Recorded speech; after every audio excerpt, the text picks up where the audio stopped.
Zia Dantes, nakakagulat ang mga binitawang salita kina Marian at Dingdong.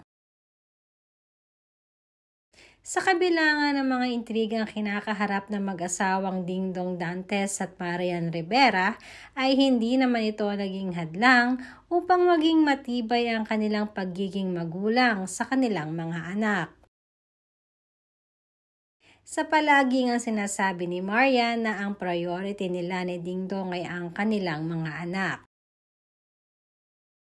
Dahil kanina nga ay pinatunayan ng dalawa na talagang ang pagiging magulang ang isa sa mga primary obligations nila. Masayang-masayang tumanggap ng kanyang first communion kanina ang panganay na anak ni Marian at Dingdong Dantes na si Zia Dantes. Super cute na cute nga ito sa kanyang white dress at tila ba kamukhang-kamukha niya ang kanyang mami Marian.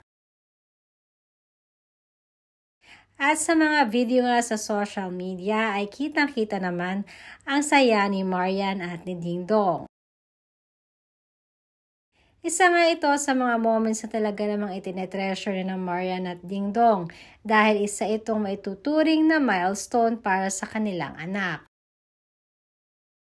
Kaya hindi pwedeng mawawala silang dalawa. Kasunod nito ay madami nga ang nagulat sa mga binitawang salita ni Zia sa kanyang daddy Dingdong at mami Marian. Pagkukwento nga ni Dingdong, "Before we left the house today, Zia said, 'Dada, Mama, I'm excited to receive Jesus Christ.'" Kaya naman lalo pang na-proud sina Dingdong at Marian.